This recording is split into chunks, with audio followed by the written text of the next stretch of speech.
That's the one I remember. Marijuana kills brain cells. I thought the same thing. You know, I didn't start smoking pot until about 5 years ago. I thought pot made you stupid. You know, I bought into it just as much as anybody did. I realized when I was like 30 years old that I was tricked. I was like, you gotta be fucking kidding me. 1974, the Heath-Tulin study. Ronald Reagan announces, the most reliable scientific sources say permanent brain damage is one of the inevitable results of the use of marijuana. Monkeys pumped full of marijuana, apparently 30 joints a day, had begun to atrophy and die after 90 days. Brain damage was determined after counting the dead brain cells of both monkeys who had been subjected to the marijuana and ones who had not. This study became the foundation of the government, and other special interest groups claim that marijuana kills brain cells. Here's what they didn't tell you. After 6 years of requests, how the study was conducted was finally revealed. Instead of administering 30 joints a day for 1 year, Dr. Heath used a method of pumping 63 Colombian-strength joints through a gas mask within 5 minutes over 3 months. They suffocated the monkeys.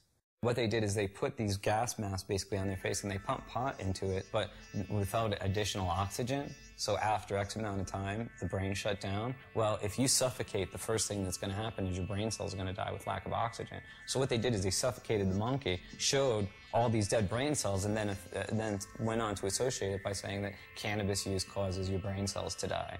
And how many people, not knowing the origin of the study, have gone on to quote it and re-quote it. And now people believe it. Studies since have shown no signs of any brain cell damage. In 2005, new research suggested that marijuana could possibly stimulate brain cell growth. That study hasn't received the same attention. Another common belief, marijuana causes lung cancer.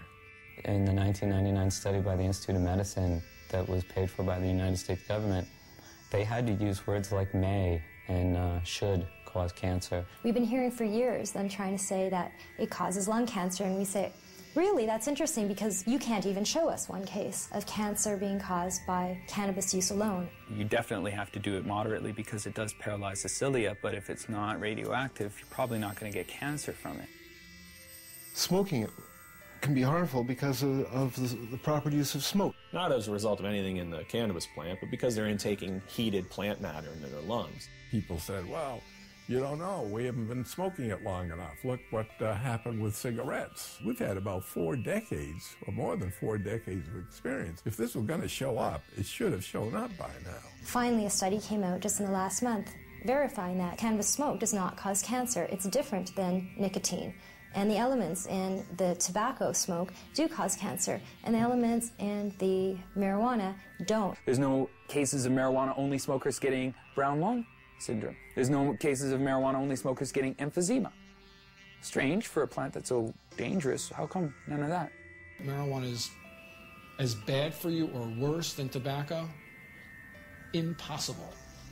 If they had the evidence, they'd be putting emaciated bodies or emphysema, lung cancer, black lungs, they would be parading them throughout the media. They don't have one. Yet people somehow or other think that it might cause the same thing. In fact, if you look at the straight deaths from substances, a different type of picture starts to appear. The #1 killer in the country? It beat out AIDS, heroin, crack, cocaine, alcohol, car accidents, fire, and murder combined. Tobacco. That's a nasty, dirty thing to say, son. A lovely, pure white cigarette causing cancer. It gets me right here.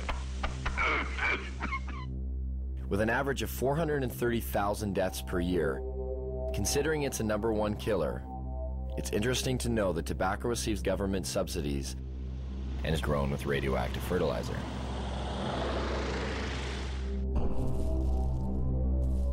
Now get out there and sell cigarettes! #2 on the list? If we don't include poor diet and physical inactivity, with well over 85,000 deaths a year, alcohol. As we look much further down the list, there are others that may surprise you. Caffeine comes in with 1 to 10,000 deaths a year. And some of our most popular pain relievers, non-steroidal anti-inflammatory drugs such as aspirin, still make an appearance with over 7,500 deaths annually. Where does marijuana lie in this? What kind of staggering number do we find? I don't know, 50,000? 250,000? 300,000? For marijuana, I'd probably say then 80,000. I would say it would be hundreds of billions. Get ready for it. Here it comes. There are no deaths from cannabis use anywhere. You can't find one. In 10,000 years of known use of marijuana, there's never been a single death attributed to marijuana. There's 400,000 deaths in America alone every year that are directly attributed to tobacco. I've heard that you have to smoke something like 15,000 joints in 20 minutes to get a toxic amount of delta-9 tetrahydrocannabinol. I challenge anybody to do that.